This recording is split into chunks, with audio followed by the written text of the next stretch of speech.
And yesterday, obviously, we all heard about what was happening up in Manchester. So, you know, the traffic light system that I think we flagged 2 weeks ago is very much being now used by the government. Obviously, they have different and more forceful measures in Scotland and Wales. Many of you as parents will probably be alarmed by the fact that 46% of secondary schools and 16% of primary schools are having to send kids home again. So it would appear that homeschooling could be on the agenda for us all in the very near future. Thank God I'm past that. Well, positive note, the sale of Durex jumped when social distancing rules were relaxed in the summer. Interesting fact, Durex are up, no pun intended, by 12.6% over the last 3 months, while sales of Dettol, Sell It Bang and air fresheners have also jumped, helped no doubt by working from home. So a bit of positive news there for you. Staying on a positive news front, the UK is pushing ahead with the first national human challenge studies for a vaccine. 90 healthy people will be volunteering to be exposed to COVID-19. Trials could begin as early as January, which seems like a long time away, in fact.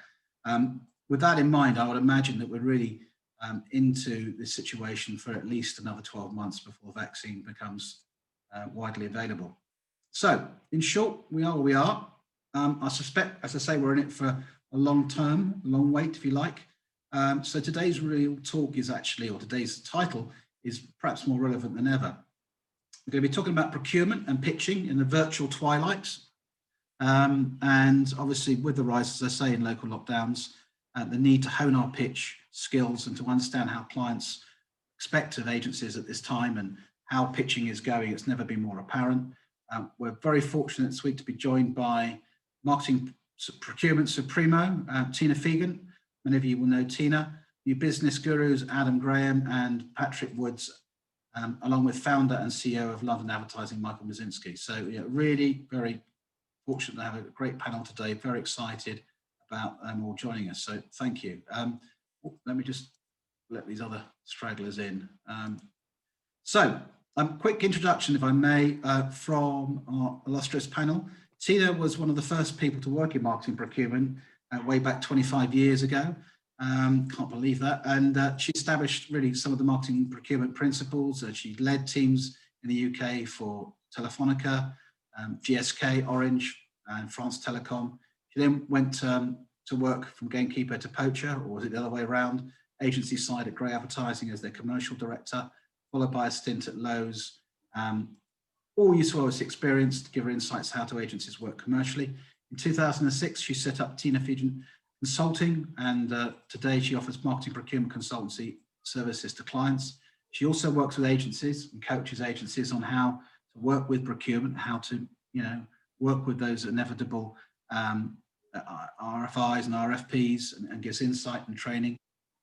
Clients include the likes of Adidas, BBC, Bowden, Debenhams, Deliveroo, Halfords, KPMG, Money Supermarket, PepsiCo, SSE, where we work together, Selfridges, Vodafone, William Hill, John Lewis, and Waitrose. So some really super big brands, and also lots of small ones too. She's chaired the Chartered Institute of Purchasing and Supply for some years, I think since 2006. And she's a global speaker on marketing procurement. Most recently, she interviewed Mark Reed, CEO of WPP, whoever they are. And she's also the first marketing procurement person to ever appear in Campaign's annual A-list of the most powerful people in advertising. Certainly somebody you want to keep on the right side of, and she'll give her forthright views as she always does today. Adam Graham is the founder and MD of Grey Matters. He's a creative, commercially focused new business and marketing specialist. He's certainly driven by a desire to help B2B businesses, particularly marketing agencies, stand out and grow and build reputable brands. He's honed his own craft over the last 15 years, having worked in the business consultancies and in-house for RAP, Visium, Isobar, as well as agency networks, including Omnicom and Dentsu Aegis. And he's got a huge amount of experience in building brands, marketing, and sales pipeline development. So somebody very much in the know, and someone who at the moment obviously is much in demand. Patrick Woods similarly has spent over 20 years in the advertising and marketing industry, covering a wide variety of roles. His work across agencies, clients and intermediaries and trade associations, providing in-depth insights into how the industry works, both from a marketing and a procurement perspective. The last 7 years, he's worked with a network of independent agencies to build their marketing and new business capabilities, both in the UK and globally. And most recently, he was board director for a small independent media agency, helping them to rebrand, reposition, refocus, and grow into being a top 50 independent media agency in the UK. And finally, but by no means least, Michael Moszynski has been a member of Pimento, I think, almost from the start. He's founder and CEO of London Advertising. Michael honed his skills with the Saatchi brothers for over 20 years before setting up and running global clients for them through M&C Saatchi. He opened up M&C Saatchi's offices in Hong Kong, New York, London, Africa, and the Middle East. In 2008, he launched London Advertising. At the time, it was a new type of agency, a global agency working from one office in London, using technology to disrupt the existing large, slow, and bureaucratic networks. That was 2008. Not a lot's changed. London has been awarded Agency of the Year 6 out of the last 7 years by The Drum, and Michael himself has been awarded UK CEO of the Year in 2019 and 2020.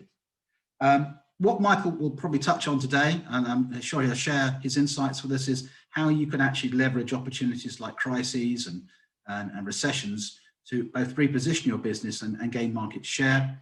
In 2012, he offered a £100,000 prize to find the best digital marketing talent. He incubated that winning idea and secured £4 million worth of investment for them as a tech investment startup in Europe. And in the midst of COVID, you'll be probably aware, he's launched a major TV, outdoor and digital campaign to promote the benefits of advertising in a recession, which has, according to a recent poll, made London Advertising the best known agency in the UK. So, great panel. I'm sure we want to get stuck into that. I've bleated on for 9.5 minutes, so let's get started. But Tina, I'm going to start with you if you don't mind. How's the pitching scene changed since COVID? Well, from my point of view, actually, it's been busier.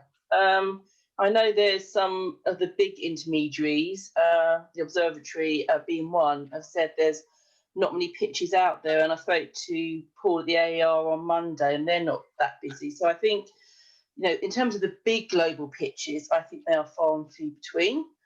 But I think for our audience today, I'm quite busy and there are quite a lot of smaller briefs out there. So actually, from my point of view, I've spent most of this period doing pitches.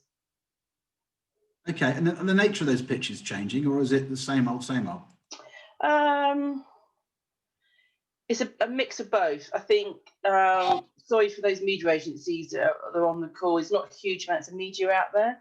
And that's because I think they've stood in the trenches a lot with their clients. But I think there's the same old in terms of creative, but also there's quite a few integrated. In that I think when you talk to clients, both CMOs that I work with and procurement people, is supplier rationalisation is the theme of this year and next year. So, you know, if you have got 5 agencies, you maybe potentially could be looking consolidating into one that can do those 5 things. So I think there's same old on something like creative, but I think there are quite a lot of new things. And I think the Pimento Collective lends itself to that, in that actually can we have 1 of those, 2 of those, 3 of those, and put them together. So I am seeing more of a need for an integrated and rationalised approach. This particular question, Tina, is really for everyone, but if you could lead with it, I mean, have you noticed how agencies have adapted to cloud-based video conferencing? Are there some agencies doing it rather well, others doing it rather badly? What have been your experiences and pitches? Yeah, I mean, I think it's been mixed. I think, you know, in the early days, agencies, you know, as we were all learning, and now agencies are using it to their advantage.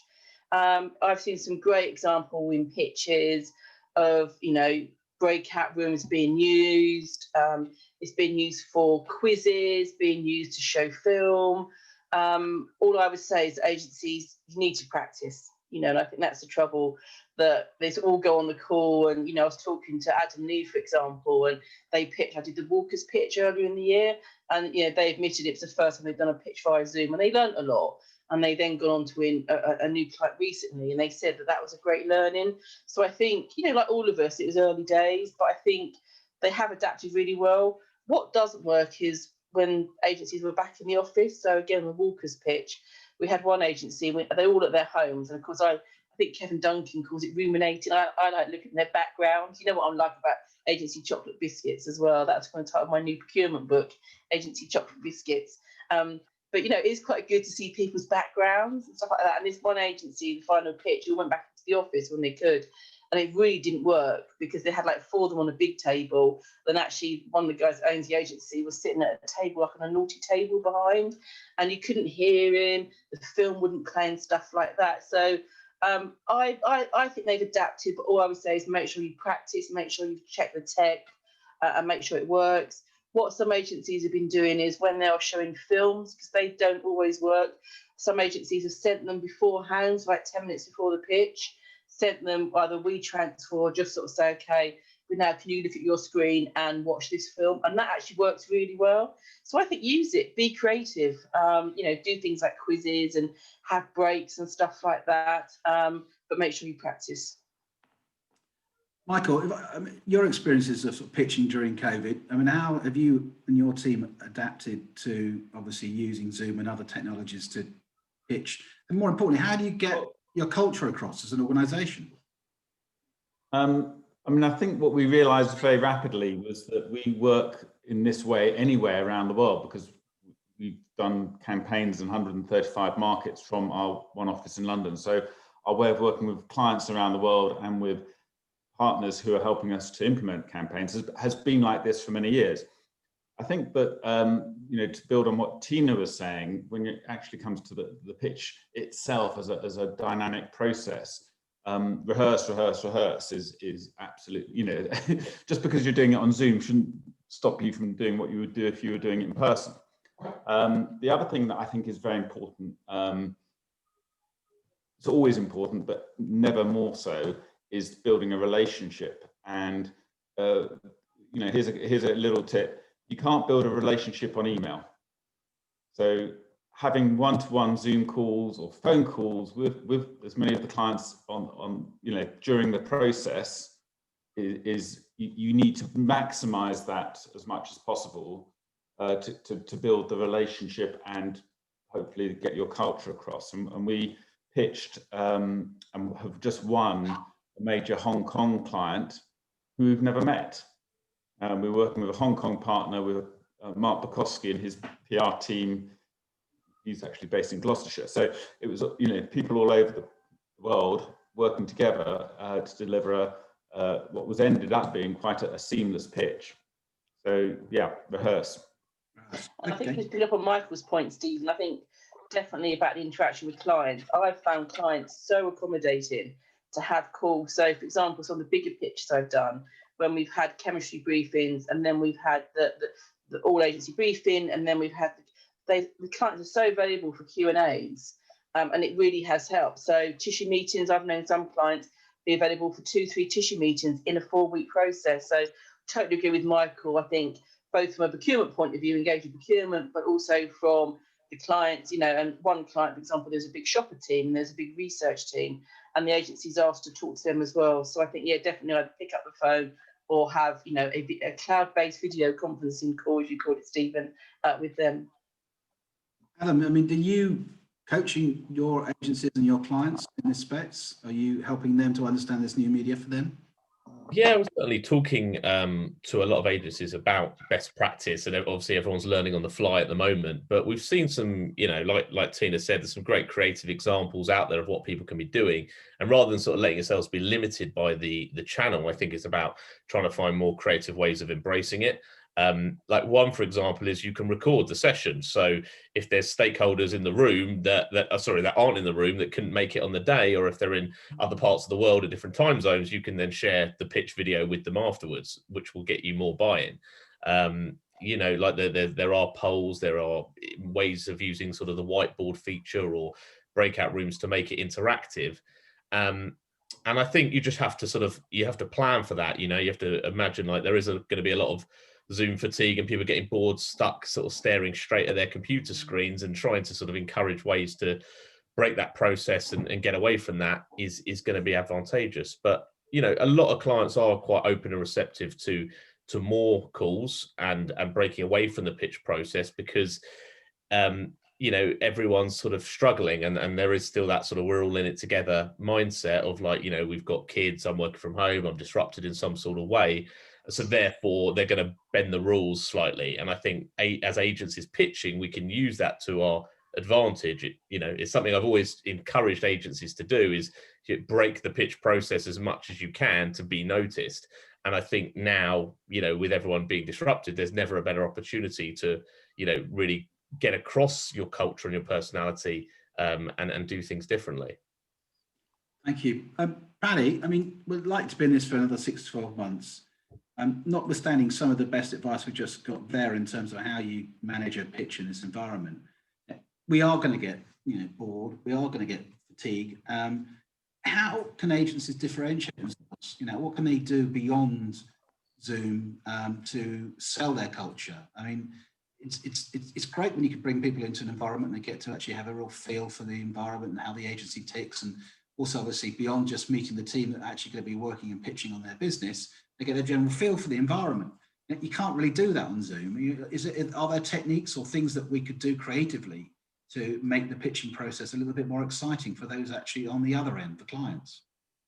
I think everyone's talked about that in terms of you've got the breakout rooms. I think you can sort of, if you can compartmentalize it and create stories chapters, and then create breaks and allowing the client to actually get involved in discussions, and sort of slow the pace down as well in terms of when you're presenting, because it allows people to get involved and get engaged with what you're saying and understand, because sometimes you miss nuances, especially around body behavior.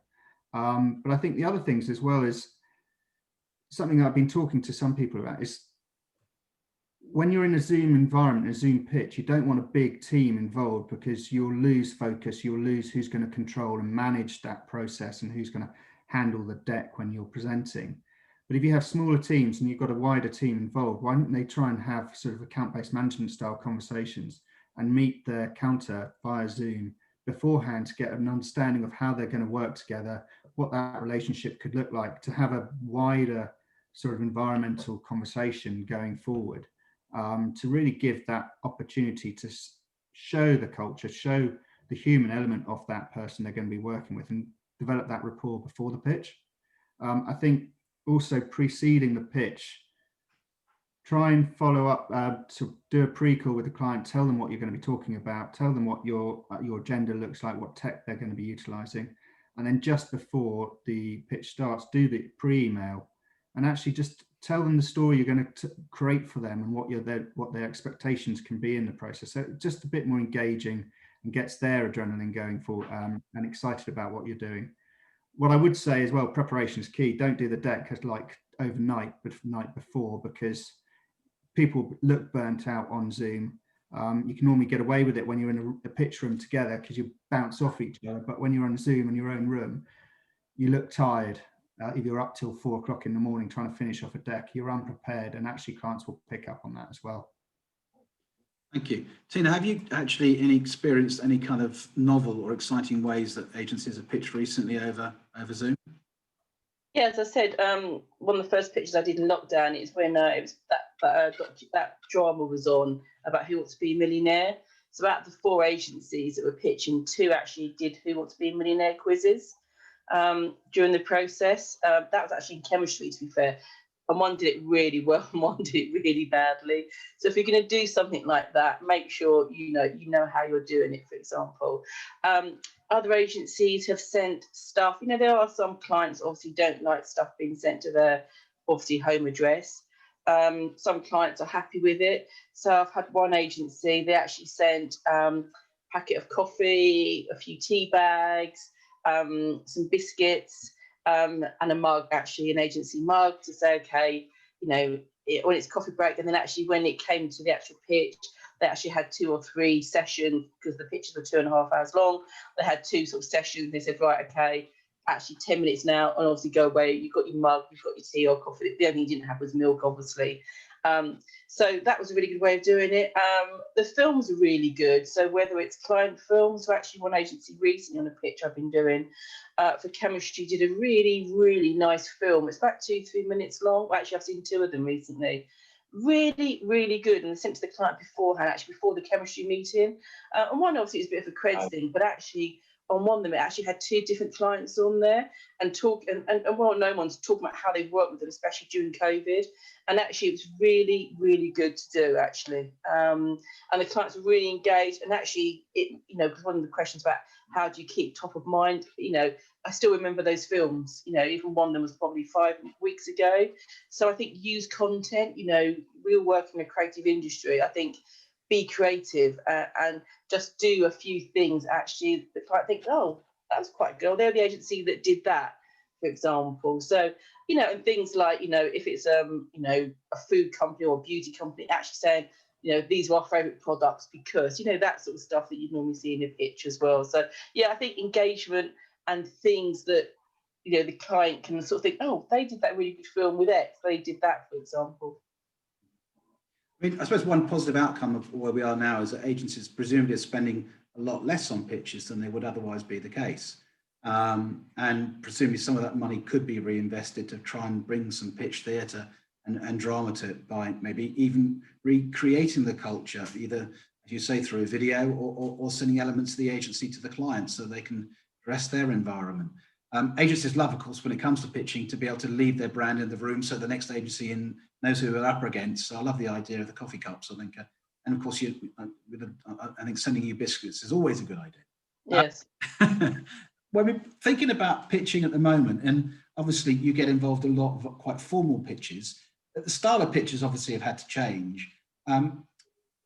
How, as independent agencies, obviously, with whom the majority of the people on this call, when it comes to pitching, they're not always so used to kind of doing the big formal pitch that you might have to do if you were pitching for a global piece of business through one of the multinationals. Do you think the kind of pitch style from independent agencies versus groups needs to change, or do you think independent agencies actually do it very well? I think it's a good question. It's a hard question because I think what I'm struggling with and what I find is, to quote Margaret Thatcher, she said there's no alternative, Tina. And I do think at the moment it seems to be everyone's doing, if you're doing a pitch, they're doing a full-blown pitch. And obviously that does perhaps often lend itself to the bigger agencies that have got resource. So I think for independent agencies, it's, looking at ways they can engage with clients. And it is really hard when there are no conferences, events, there's no socialising. So I think it's trying to just look at alternative ways to engage with clients from a new business point of view, and maybe in a way, I'm not saying avoiding pitches, but actually if you've got the client contacts already, build those up. Because I think Adam sort of says maybe you want to stop a pitch going out, so actually that you've got a relationship, they've got a requirement, they've got a need, that you can go in there and you can do that without calling a pitch. So I think it is hard. I think it probably is slightly harder for independents in a formal pitch process. I think if they are in one, I think it's be themselves. I think, Michael said he's very good about the London brand, and I think, it's cutting through that, isn't it? And I think, obviously we're going to see what's going to happen when the furlough scheme ends and the impact on the economy. But I think it's having that cut through as an independent agency. I think a lot of clients are negative about holding companies. I think I've got a lot of clients that aren't interested in them. They're too big. Obviously, there's a lot of cost cutting. A lot of the holding companies are saying no to pitches at the moment, just because they're short staffed, they've had big cutbacks. So I think it's a good time for independent agencies to sort of get out there, be quite vocal, probably looking at using something through Pimento in terms of, we can actually connect with a media and a creative and a digital agency. And actually we've got the offering, because I do think that integrated offering in terms of supply rationalisation is something that independent agencies can really lend themselves to. Because I did a pitch which was an integrated, and it was big organisations, and they were crap at it. Whereas I think something like Pimento membership, it lends itself to that model, as I said, to one of that. So I think it's to do that, try and avoid a pitch, but if you do, be yourself and make sure you've got high levels of engagement with the client. I mean, obviously the pressure on you as a procurement specialist is to kind of stay abreast of the market and really understand who's on the horizon, who's coming into the market with new offers, new propositions. How do you sort of stay ahead or abreast of the indie scene? How are you aware of what good looks like? It's hard because there's so many agencies out there. So obviously, publications. So obviously, I subscribe to all, Prolific North through to, Adweek and Ad Age in the States, and obviously Campaign and Drum. So that's probably where I get my top line stuff, and I'm more than happy to go on any agency's email list, but just don't send me an email every day or even every week, to be honest, especially on a Friday. Because when you get 5 of them, make it interesting. I think, agencies work in a creative world, and some of your newsletters are so boring.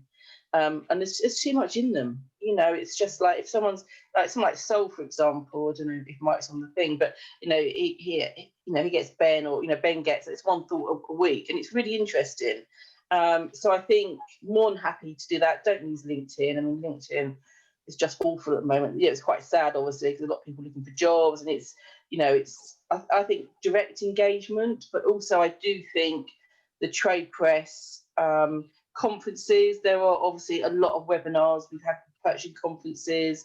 I think, get on speaker platforms where you can, those sort of things, anything that, pops into my inbox. You think, okay, that's interesting. Oh, that agency, they've won that, for example. So I think don't underestimate trade press, and don't underestimate your own website. I think that's where a lot of agencies do fall down. So, we're going to work on it next month. But, do not underestimate the power of Google and other search engines in someone searching independent digital agency in the Midlands. Do not underestimate the power of that. And I think that is a lot, I use that quite a bit, in terms of that. I know other procurement people do as well. So, please make sure your website and you've got all your search engine terms set up as well. That's sound advice. One for you, Adam, in terms of the advice you're giving to agencies and the support they need at this time, has that changed? Are agencies more desperate? I think slightly, because there's less marketing spend out in the market. So I think you've got more people fighting for a smaller, smaller part of the cake. So I think it is definitely more competitive out there. However, that wouldn't change my advice to any agency. In fact, like, our advice to agencies has probably remained exactly the same for the last 5 years, and COVID's not going to really interrupt that. Like, there are obviously agencies within certain industries or certain disciplines that are having to adapt more than others because they rely more on sort of physical presence or consumers directly. But generally, agencies we see are still struggling from the same issues time and time again. And to start with, that's around positioning and what they stand for, and understanding the audience that they're going after, and what is the one great thing that makes them stand out and different from other agencies. There's still a massive issue of being able to articulate that. As sort of Tina said, from a marketing perspective, there's still a lack of content going out, a lack of decent content that really empathizes with an audience and really helps them and makes them stand out, and they're still struggling to produce content or see the relevance or importance of that. Websites, still so many poor agency websites that you see time and time again, and that can be digital agencies to all disciplines. Websites are generally pathetic, that we're seeing across the board.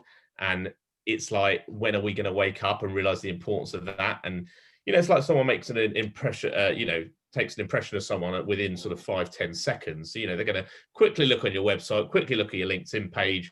LinkedIn hasn't been updated for a year. The website's glitching all over the place. It doesn't really articulate, next. That's how quickly you're off the pitch list. And it just seems like, we need to do that. We need to nurture, we need to have CRM systems in place and make sure we are communicating to people regularly, collecting data ourselves and not relying on, other platforms to do it. It's about nurturing, and still so many people don't do any of that. They don't capture data, they don't tag data, they don't have time to update a CRM, and then they turn around and say, well, why haven't we got a good pipeline? It's beggars belief. So a lot of the things from us have stayed consistent, and the ones that were doing this a year ago or 2 years ago are the ones that have been able to sort of ride the storm better. And and if you think COVID's going to be the end of it, we had Brexit, we'll have COVID. I don't want to be doom and gloom, but there's a lot of external forces at will that none of us are in control of. And do you want to be the victim of the next one, or do you just want to ride that storm? So you got to get this stuff sorted now, once and for all, and not keep pushing it back year after year. Now, just from my side, one annoyance about on a website thing is when they don't put clients on it, like they put sectors, and it's like, why don't agencies put their clients on websites? Because, you know, from my point of view, you're searching for either, is there a conflict or are they a specialist? And when it's just generic, it really doesn't have, or it's really out of date as well. I last worked with them 10 years ago, and it's like, and the other thing while on the website thing is, I hate a generic contact. Please contact us. Give us a name, you know. That is really, really, and it's surprising with agencies that don't come back, actually. Yeah, I mean, I think the name thing's been fascinating during lockdown, because a lot of the people who actually are the name just haven't been available, and a number of agencies too that still have a landline on there and not a mobile. And you're thinking, how the hell do we get hold of them? Well, they haven't actually even linked the landline through to their mobiles. And I tell you what Adam and Eve have done on their mail footers, where they had 12 Bishopsbridge Road. That is that's cut through. Then they've got where they live, not their home address, but they've got Finsbury Park, Tame, which I thought actually was really good. No, that's fun. I mean, that's really, really good fun. Michael, I mean, you've been through a few crises over the years, and you've tend to, as I said in warm up, you've kind of turned it to your advantage. But tell me about the work you've been doing and why you've been doing it. Well, because we had a lot of international and particularly in the travel sector clients, we actually lost the majority of our revenue in April for the year. So we were looking at a massive black hole for the year. And going back to I think Patrick's point that, you know, you can either be a victim or a victor. And we thought, well, you know, now's the time to do what every agency advises their clients, which is that those that continue to advertise in a downturn will gain market share for them and those who don't. And so we decided to do a campaign to demonstrate our own product, our creativity, to promote our own brand. And it sort of snowballed a bit. Originally, we were looking at just some TV ads. And then from Mark Bukowski, he said, you need a visual to get the PR content driving that. So we ended up doing some outdoor, and through Ocean Outdoor, we got a fantastic deal because we were buying right in the heart of the lockdown, and we actually ended up timing the campaign to launch on the day that lockdown was eased. So we bought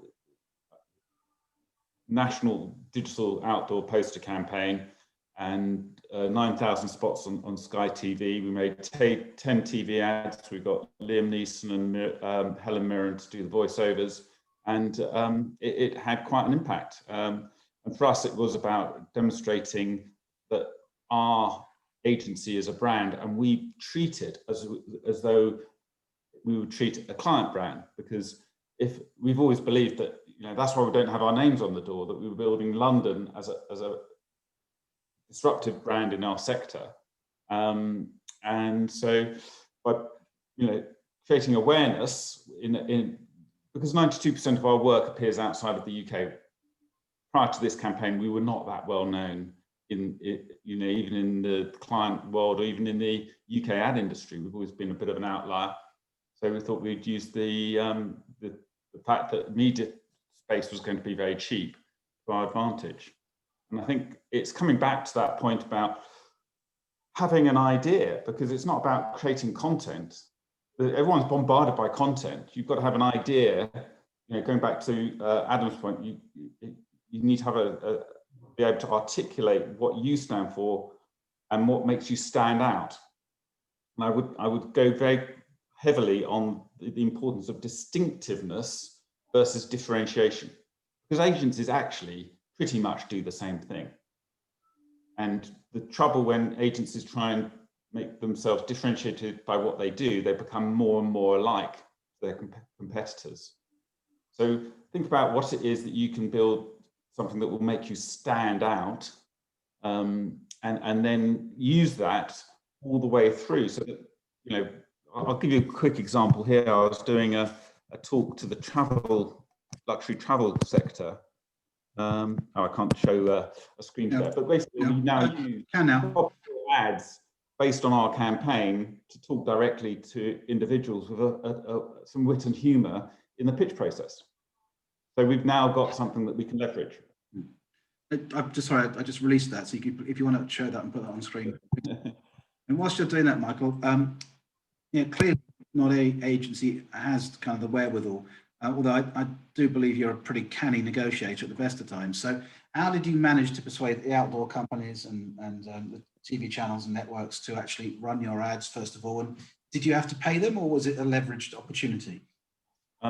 We did pay them. We had a performance, so we're doing a revenue share on future new business as part of the deal. We also positioned it that we would be promoting the message that clients that advertise in a downturn gain market share, and therefore that encourages people to use the media. And interestingly, on outdoor, because I can so often hear this from clients, which is, oh, because of the current environment, people are buying more online and people are traveling less, and then digital is much easier to turn on and off. We're going to put all of our advertising budget into digital. Well, the thing that's happened is that because all that money's gone into digital, the amount of inventory has not gone up. So the cost has gone up.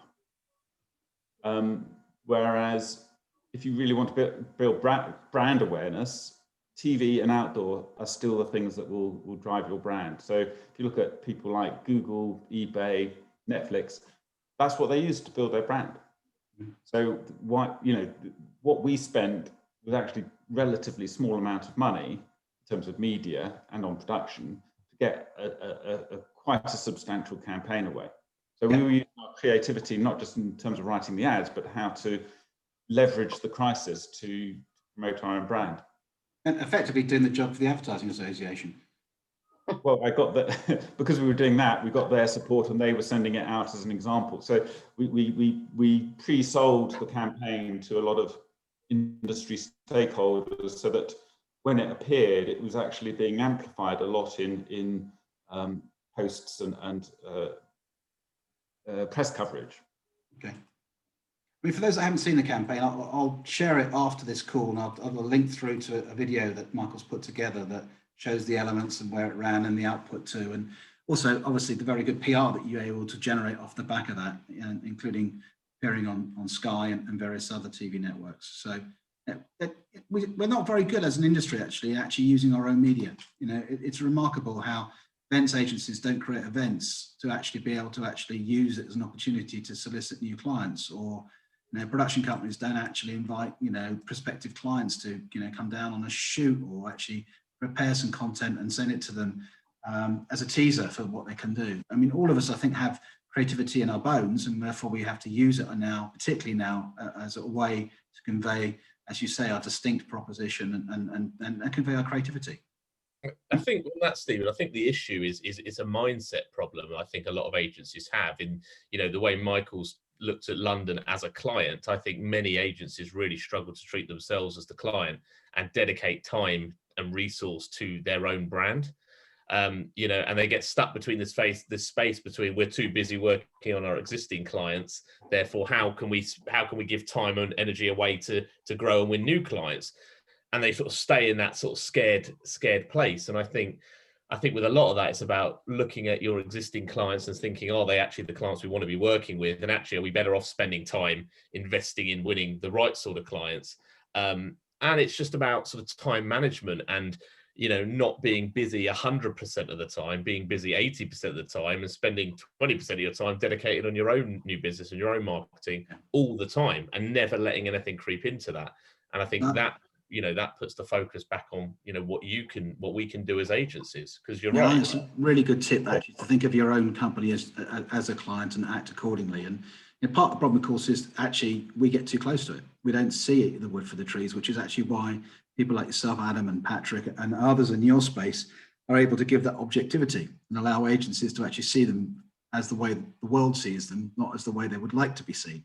And that is a good starting point. And sometimes we just get too close to the situation. I think the other thing, Stephen, is that agencies, and obviously budget aside, are reluctant to get external support sometimes. And I do appreciate, when I set up, having worked at Gray and Lowe 14 years ago, it actually was to work for agencies, but I pivoted to work majority for clients because obviously it's bigger budget and sort of stuff. And as you said, I do some work for clients, but I do think, you know, indie agencies could benefit from having, you know, some really experienced NEDs, for example, and actually, you know, budget aside, you know, working with growth specialists, you know, working with brands people. And I do think, you know, there are, you know, there's a whole industry of outside people, and obviously Adam and Paddy as well, is sometimes you need the external perspective. Like agencies are vital to brands, you know, they are, you know, brands will need agencies because it's a source of competitive advantage in terms of, you know, that creative idea, that strategic idea, you know, obviously whereas commercially.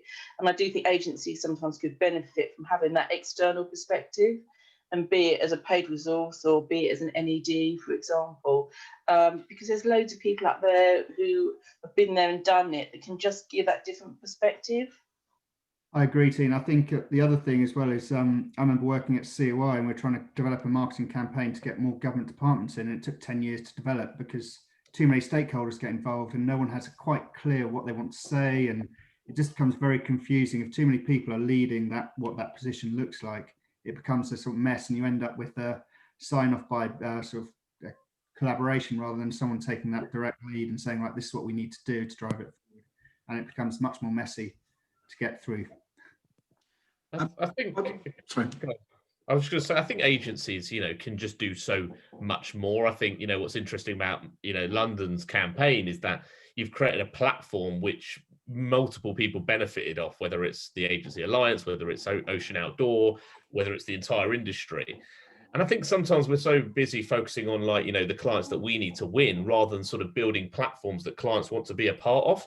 I think we can almost flip it on its head and attract people into, you know, create the marketing that people want to be associated with, and sell that to them, if that makes sense. So it could be, you know, webinars, sessions. It could be, you know, it could be a campaign that you create for the travel industry, that you just want to put out this message that brings people together from the travel industry. And next minute, you know, you've got travel brands participating in your marketing and you've sold to them in a completely different way. So I think sometimes we can think bigger and more creatively and how we can help either, whether it be businesses, sectors, different industries, and think, what can we do to come together to actually transform this and be at the heart of that? And that's why that campaign's so great. That's why it works. One of the things that I think we see within Pimento is that obviously members collaborating and working together and supporting each other in their own marketing. I mean, there's a number of specialists with the network, you know, have built websites for other members. There's other people who basically supply content. There's others that basically are happy to get involved in pitches and support them and collaborate in that respect.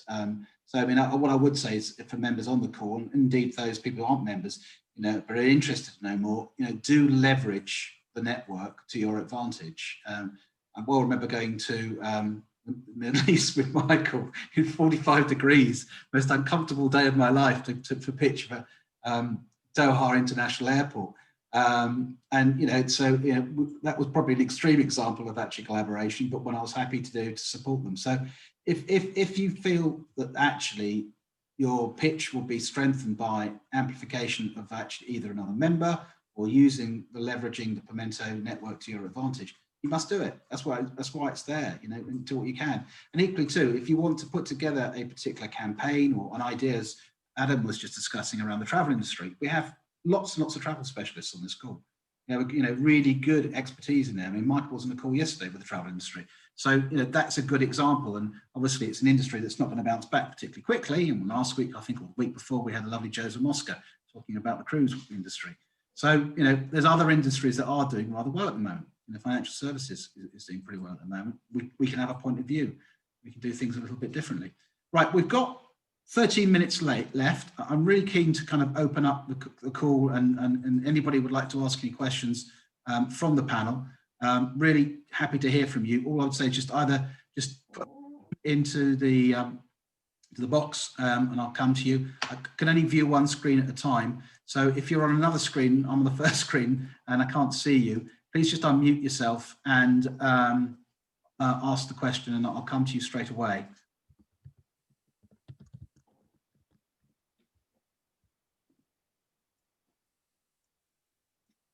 Okay. I believe there's no questions.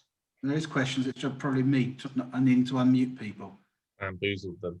Yeah, bamboozle them. Come on, Mr. Price, you're never short in coming forward when it comes to new business. Uh-oh. Let's unmute you. Morning. Yeah, hi guys. I'm listening very avidly to all of this, and it's all resonating. And obviously, hi to Adam and also Tina. We did an exercise with Adam, and it's been very informative, and we learn a lot from it. Yeah, and Tina's really spot on with, and also Patrick. We're getting to know when you're pitching the medium that you're pitching through, okay, whether it be, you know, Zoom or Google or any of the other platforms. It's so true. You know, do not underestimate, you know, the platform that you're pitching through, and treat it like a normal pitch if you're, you know, face to face, you know, within the room. We've actually picked up piece of business, you know, a big piece of business for the agency fairly recently, and it was our first pitch through Zoom. And, you know, we practiced the hell out of it, you know, and used different techniques, and we all became comfortable with the medium. And I'm sure that came through, you know, in the pitch. And we know from the subsequent feedback that it did. So again, you know, please guys, you know, practice the hell out of your presentation, become au fait with the material, and don't be last minute merchants, because you will be found out. Absolutely, totally agree with it. And make sure you know what platform they're using, because obviously there is Zoom, there is Teams, there is Blue Jeans, there is Google Hangouts. So don't practice on Zoom and then they're using Blue Jeans. So just obviously find out what tool, what they're using. Yeah, because we've discovered some of the corporates aren't able to access some of the platforms that we access. So, you know, I was talking to the head of comms at LNER yesterday, and they've only just been allowed access to Zoom. But before, you know, today, they, you know, because of the concerns about transparency and data and all that kind of thing, I'm sure a lot of the banks and people will have regulations where these platforms aren't secure enough for some corporates. So not always they can use them. So Tina, I mean, looking forward to next year and the inevitable squeeze on marketing budgets as we move neatly from COVID into recession and all that delightful stuff that will go with Brexit. What sort of major pitches are you either aware that clients are now warming up to, or do you kind of have a general feeling from your other procurement colleagues that things are hotting up in a particular category? I think, you know, from the budgets of will be down. You know, I hosted a webinar last night for loads of procurement people in North America, and without a shadow of a doubt, budgets are down. Supply rationalisation is in place in terms of looking at key suppliers. I think pitches are quite short term, so I haven't got sight of anything for next year yet, but it's still only October. So I think it's a good time, exactly what Adam said about get your website, get your house in order, look at the targets, the people you think you want to go after, you know, work out your pitch magic in terms of the things that are memorable, things, you know, like the film, like the sending the coffee, the tea, and also about your new business approach. So I actually got a LinkedIn approach yesterday from a design agency. And a nice email reply saying, yeah, fine, happy to have a 30-minute chat next week. And she mentioned about chocolate biscuits, so she must know me well. And she actually asked my address for the chocolate biscuits, but the way she did it, and I'm more than happy to give her a 30-minute. So I think maybe in lieu of pictures, I think look about how, and you know, you don't want an hour call. We haven't got time for an hour call, but whether it's procurement people, or whether it's CMOs, or whether it's the other intermediaries, maybe think and work with people like Adam and Paddy to look about maybe just trying to get some cred calls in the diary, keep them to half an hour, keep them snappy, maybe having something a bit fun, the biscuits or the notepads or whatever. I think use this few months to do that. I mean, Christmas always goes quiet anyway. But pitches, there will be pitches next year, but I think a lot of them will be smaller. I think they'll be short term, they'll be quicker. So use the time now, I think, to get ready for that, but nothing on the horizon as of yet, but there will be. I mean, we also, obviously, we've been talking a lot about agencies today, and I noticed, obviously, we've got a number of our consultants on the call. So John Ray and Emma Lowndes and Phil Lancaster, just on the page I can see.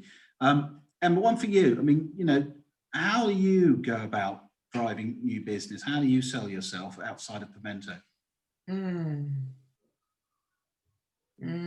Interesting. I use LinkedIn a lot. I've got some sneaky LinkedIn hacks to reach the people I want to reach, which I'll gladly tell anyone, share with anyone.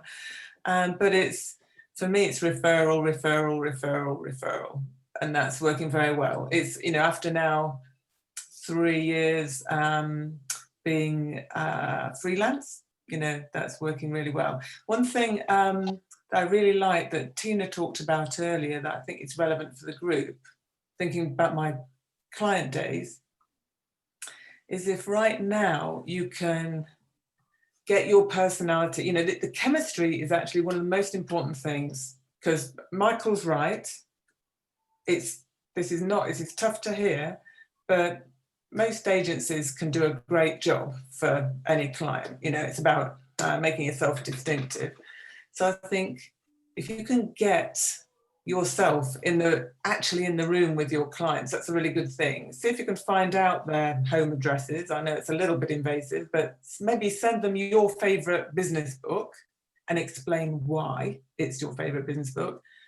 You know, the mug idea, but get something that represents you out to them, you know, get in their face a little bit in the right way in terms of chemistry, because that is so hard to do through the screen. Because that will make you stand out. It's that attention to detail, sending biscuits to eat with the tea and all that kind of stuff. It's the more humanity you can show imaginatively, the better. I think that'll make you stand out. Oh yeah, they were the people that sent the biscuits. It's daft, but it's really effective. Yeah, I think being genuine, as you say, and being human is very important. David, I think you've got a question. Yeah, this is something I've used ever since the conference last year, and it's a question for Tina.